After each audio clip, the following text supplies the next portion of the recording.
Here are 7 drills to improve your Fortnite building skills. Presented by Fortnite Master.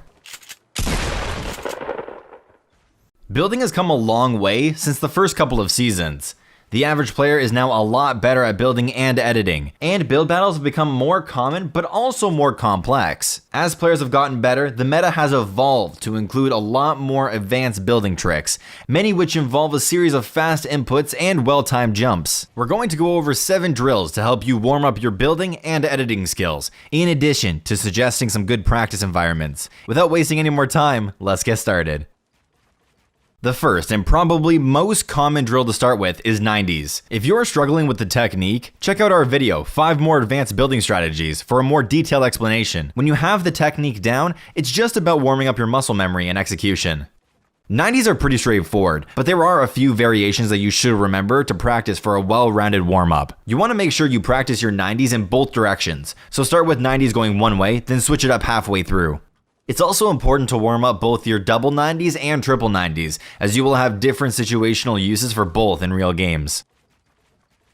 Next up is ramp pushes. We suggest grabbing an assault rifle for this one to make it feel more realistic. Start by doing a simple single ramp push. When you feel comfortable, try pulling out your AR and shooting over the ramp as quickly as possible to simulate a real game. To step it up a notch, you can add variations to make it feel more realistic. The main point is to warm up muscle memory for quickly placing ramp, floor, wall. After you've got the single ramp push down, spend a couple of minutes warming up your double ramp push too. This one is typically hard for newcomers, but once you get it down, it's not that difficult. This push is a lot more situational, and you'll use it a lot less, but it can come in clutch in certain situations.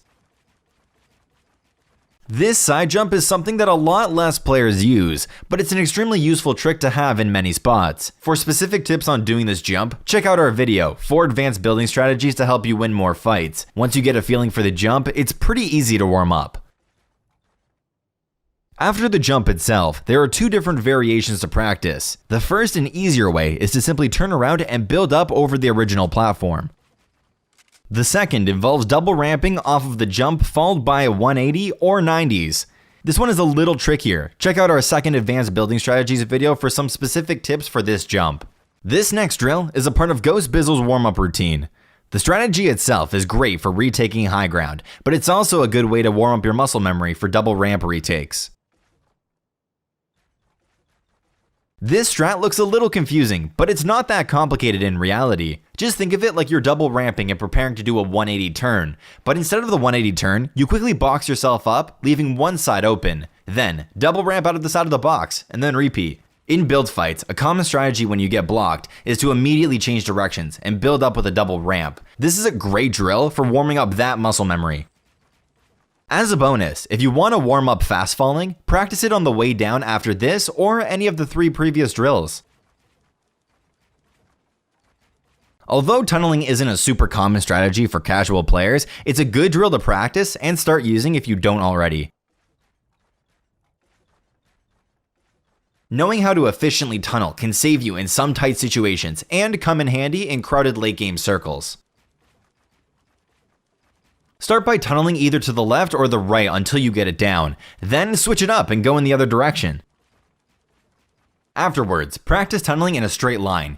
You will most likely need to let go of turbo build for this one, so you don't place walls in front of you that block your path. Finally, practice tunneling diagonally, switching directions after each tile.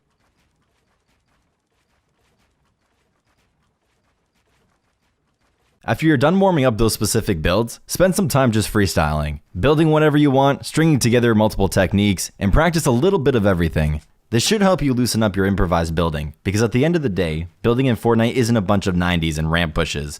It's about using those builds as a baseline and adapting to the situation at hand. The addition of creative mode was useful for both casual and competitive Fortnite players. It is easily the best place to warm up building because players can have infinite mats. On top of that, some of the top Fortnite players have created practice courses that anybody can use to warm up building, editing, and aiming. If you're looking to warm up your editing specifically, these courses are your best option. 3 courses we like a lot are from Noisy and Martos, Mongrel, and Official Can Duke. Codes for these courses will be in the video description, along with links to the Reddit threads containing a variety of other practice courses. To enter a course, head to your creative hub. and paste the map code into one of the blue rifts. Once you're in, remember to click Start Game, or else you won't have edit permissions. Thank you guys so much for watching this video. On the right side, click one of the 2 videos to watch more of our guides. On the left, hover over the Fortnite Master icon to subscribe to our channel, and click the bell so you don't miss any of our high quality guides. Lastly, you can find our support a creator tag, FNMasterCom, in the video description, which you can use to support us. From all of us over here at Fortnite Master, my name is The Saved One, and we're out. Peace.